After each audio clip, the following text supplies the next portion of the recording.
The Grand Council chamber shimmered with light, its walls carved from crystalline alloy mined from the heart of dead stars.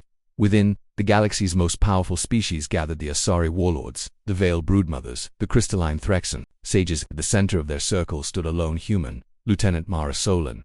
She had been summoned after her arrival at the Academy, her presence causing ripples of unease across the stars. The aliens studied her soft skin, her lack of natural defenses. No fangs, no claws, no armored plating, fragile, weak. The High Speaker's voice thundered, magnified by the chamber's resonance. Human, you stand among predators. The galaxy is perilous. Your species is young. We have deemed it necessary that you be placed under the Council's shields. At his gesture, rows of armored guardians raised their massive energy shields, each capable of withstanding starship fire. The display of protection was meant to inspire awe.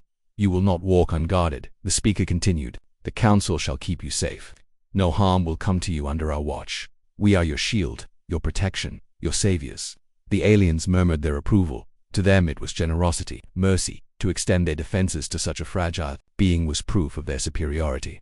Mara's face was unreadable. She let the silence linger until even the speaker shifted uncomfortably. Then she smiled, not with gratitude, but with something sharper. You pledge your shields to protect me, she said softly, her voice carrying across the chamber like steel wrapped in silk. But tell me, what good are shields when the danger is not to me, but to you? The words cut like a blade. Confused murmurs filled the chamber. The speaker frowned. You misunderstand. Human, we shield you because you cannot defend yourself. Without us, you are vulnerable. Mara stepped forward, her boots echoing against the crystalline floor. You believe my kind fragile because we lack claws or scales. You think we need your guardians because we do not stand like you. But here is what you fail to see. When humans fight, we do not need your shields. We become the storm that shatters them. She gestured at the towering guardians, their weapons gleaming. You hold your shields like saviors. My people have broken defenses stronger than these.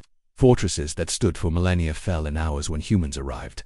Armies greater than yours were reduced to dust. And every time we were underestimated, every time we were protected, we did not simply survive, we conquered. The chamber grew still. The murmurs died. Mara's smile faded, her tone sharpening into something that resonated with the primal instincts of every predator in the room. So hear me well. Do not pledge your shields to me as if I am prey. Because when the day comes that I fight, when humanity fights, your shields will not save you. They will shatter, and you will understand that the danger was never mine too. Fear, it was always yours. The silence that followed was suffocating. The Asari warlord who had once scoffed at her fragility shifted back in his seat, claws flexing in unease.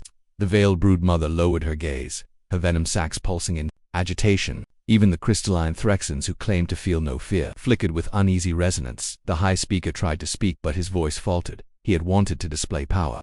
Instead, his grand gesture had been turned against him. His shields, his symbol of superiority, had been reduced to nothing more than fragile glass in the shadow of the human's words.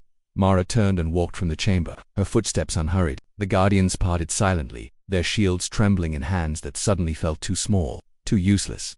And in that moment, the galaxy understood. The Council had not pledged their shields to protect the human. The human had just warned them their shields would never protect them.